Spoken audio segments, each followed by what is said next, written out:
ನಮಸ್ಕಾರ ಸ್ನೇಹಿತ್ರೆ, ಎಲ್ರೂ ಹೇಗಿದ್ದೀರಾ? ನಮ್ ಲೈಫನ್ನ, ನಮ್ ಪರ್ಸನಾಲಿಟಿಯನ್ನ ನೆಕ್ಸ್ಟ್ ಲೆವೆಲ್ಗೆ ತಗೊಂಡ್ ಹೋಗೋದು ಹೇಗೆ ಅಂತ ಯಾವತ್ತಾದ್ರೂ ಯೋಚನೆ ಮಾಡಿದೀರಾ? ದೊಡ್ಡ್ ಚೇಂಜಸ್ ಎಲ್ಲ ಬೇಕಾಗಿಲ್ಲ. ನಮ್ ಡೈಲಿ ಲೈಫ್ನಲ್ಲಿ ಮಾಡೋ ಸಣ್ಣ ಸಣ್ಣ ಬದಲಾವಣೆಗಳೇ ಸಾಕು ಒಂದು ದೊಡ್ಡ ಇಂಪ್ಯಾಕ್ಟ್ ಕ್ರಿಯೇಟ್ ಮಾಡಕ್ಕೆ. ಸೊ, ಇವತ್ತು ನಾವೊಂದು ಹೆಲ್ದಿ ಲೈಫ್ ಸ್ಟೈಲ್ ಮತ್ತೆ ಒಂದು ಒಳ್ಳೆ ಪರ್ಸನಾಲಿಟಿಯನ್ನ ಡೆವಲಪ್ ಮಾಡೋದು ಹೇಗೆ ಅಂತ ಮಾತಾಡೋಣ.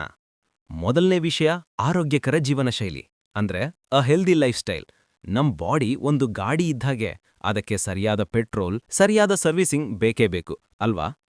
ಇದರಲ್ಲಿ ಫಸ್ಟ್ ಪಾಯಿಂಟ್ ಸಮತೋಲನ ಆಹಾರ, ಬ್ಯಾಲೆನ್ಸ್ಡ್ ಡಯಟ್. ಅಯ್ಯೋ, ಡಯಟ್ ಅಂದ ಏನೋ ಕಷ್ಟದ್ದು ಅಂದ್ಕೊಂಡ್ಬಿಡಿ, ತುಂಬಾ ಸಿಂಪಲ್. ನಾವು ತಿನ್ನೋ ಪ್ಲೇಟ್ನಲ್ಲಿ ಸ್ವಲ್ಪ ಹೆಚ್ಚು ತರಕಾರಿಗಳು, ಹಣ್ಣುಗಳು, ಪ್ರೋಟೀನ್ ಮತ್ತೆ ಹೋಲ್ ಗ್ರೈನ್ಸ್ ಇರಬೇಕು ಅಷ್ಟೇ. ಫಾರ್ ಎಕ್ಸಾಂಪಲ್, ಬೆಳಗ್ಗೆ ಎದ್ದು ಇಡ್ಲಿ, ಪೋಹ ಅಥವಾ ಮೊಟ್ಟೆ ತಿಂದ್ರೆ ಒಂದು ಒಳ್ಳೆ ಸ್ಟಾರ್ಟ್ ಸಿಗುತ್ತೆ. ನಮ್ ಬಾಡಿಗೆ ಬೇಕಾದ ಎನರ್ಜಿಯನ್ನ ಇದು ಕೊಡುತ್ತೆ. ಎರಡನೇ ಪಾಯಿಂಟ್ ಹೈಡ್ರೇಷನ್, ಅಂದ್ರೆ ನೀರ್ ಕುಡಿಯೋದು.